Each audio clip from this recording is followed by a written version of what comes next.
Welcome to RC Mail Time. This is episode 11, and I have ordered 1, 2, 3 boxes of Dinto M3 carbon steel fasteners, because a lot of the fasteners that you get with ready to runs or kits aren't very good, and if you're building a lot like I am from scratch, or from, just chassis kits, which are, sort of, you're putting them together yourself, you are going to need a lot of fasteners. This is a really nice kit, 282 pieces. Sadly, 141 of those pieces are nuts, which you may or may not use. I actually do use these with a little bit of Loctite. They work like a 9-lock nut. They're black, so they're nice and stealthy on the build, and they're quite low profile. So I do actually use those. In there is the last of the screws, which is M3. So M3 by 20. So you get a selection of them, and you get a couple of Allen keys that you can throw in the bin. Don't use these. Get yourself titanium nitrided tipped bits. I've got links to those in the description box. Get yourself a set of titanium tipped bits. I literally put these in my scrap metal. So let's just put them to one side, and we'll pop the M20s, and I'll do the rest of these off camera. But you get, in this kit, you get 4mm, 5mm, 6mm, 8mm, 10mm, 12mm, 16mm, 18mm and 20mm M3s, which is nice. And you don't get a lot, but they're super cheap. And just buy 3 boxes, and what I do is I consolidate those boxes into one, and then I've got some more storage boxes for other bits and bobs. This is me from the future. I can tell you that you probably could just about squeeze all 3 in, but what I've done is I've put 2 in, and I've got 1 there just waiting in the sidelines, and I will top them up as I need them. So I am a fan of those. So I'm going to save the best for last, but these other parts may not be as important, but they may not be as exciting, but they are important. So I have got a build that is begging for some gold bling on the bits and bobs. So we've got some M3 shrouded washers. I don't know what the correct name is, but it's an M3 washer, but it's the type that the nut sits down in. So these are for not button head, cap head M3s, which I have an abundance of, and this is a nice way to get those used. And the cap head is by far the strongest head, the least likely to round out. But incidentally, these are 12.9. I prefer the 12.9 grade steel. That 12.9 carbon steel is very, very tough. And if you tend to wail on things a little bit like I do, then that is going to be the stuff for you. Now, I should have got, do you know what? I'm just going to grab something, but it'll be no time at all for you. Right, I just picked up a load of stuff, guys, including a measuring device. So I am actually making my own custom links at the moment, and this is the 7mm. So I've got 7mm and 8mm brass rod, which I'm turning on a micro lathe, and I'm building steering links and suspension links. Oh, don't fall off the table. See, the spare boxes is going to be great. I'm going to have little link tubs. As you can see, we get a really nice container to put in our rod ends.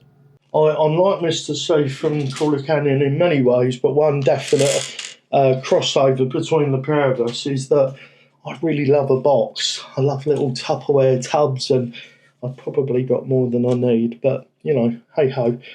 These are Traxxas Revo ball ends, and these are going to be the ones that I use for my links. D-Lux actually uses the same one.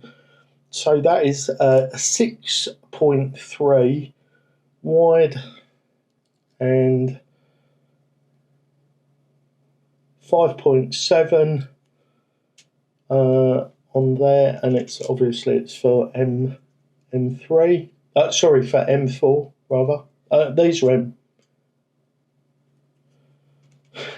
Let's just measure it before I guess my way into a problem. Yeah, they're for an M3 and an M4 into the rod. So let's just do. Have I done all that off camera?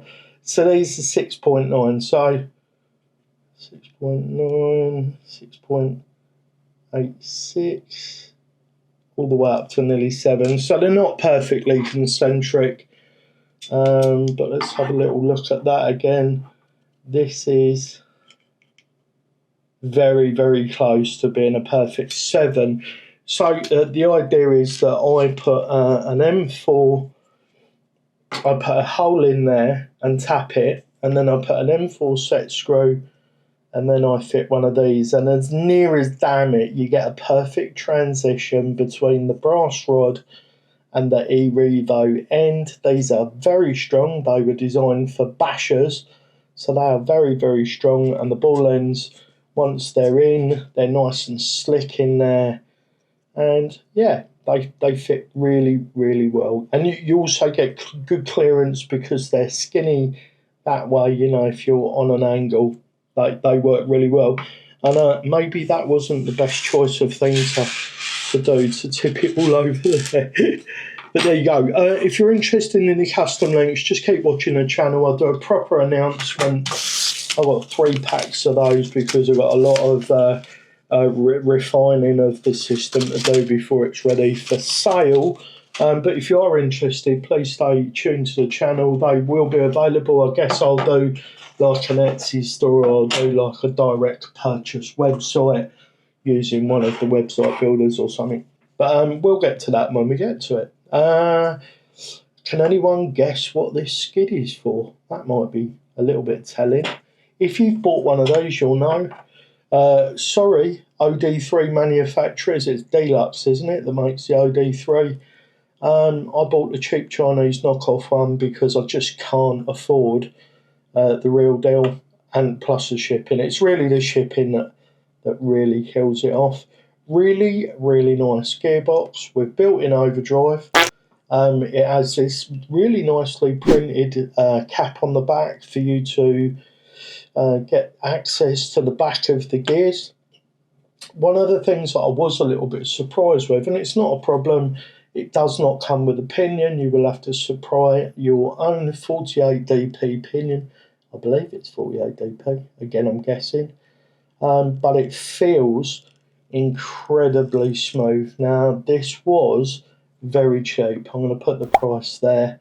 It was very cheap, and it was shipped within about, I want to say about 10 days from AliExpress. There was cheaper ones, but the shipping on them was like 4 weeks. And I wanted to get this build, the Revolt build. Oh, by the way, this is all for the Revolt build.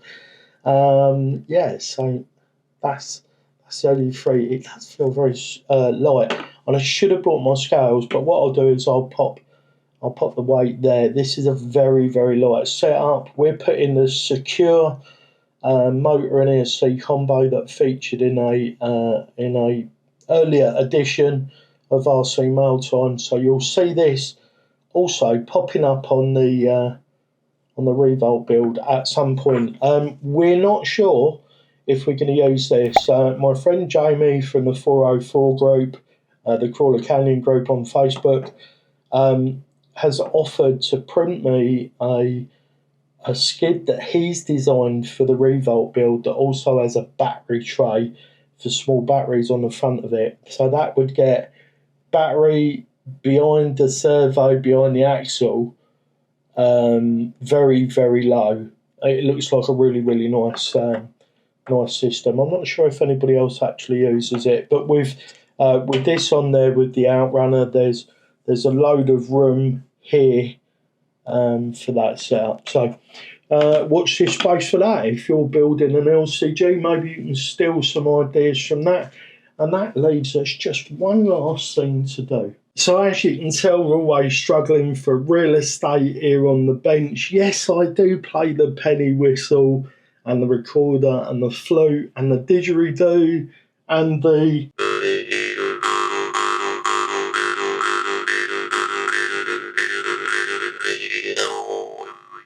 jaw harp.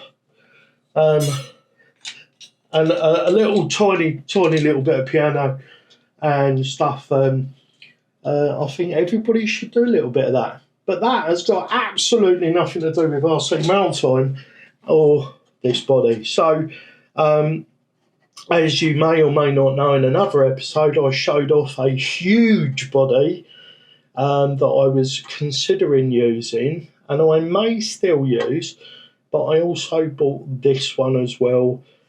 This was just 15 UK pounds plus a couple of quid shipping it. Well, I think it was under 20 UK pounds. And the lighting here is making it look a little bit orange, but it's actually like a soft red. Would you call it a soft red or a light red? Now I'm thinking paint on the outside with this jobby, because it's not a clear body, it's not a Lexan body.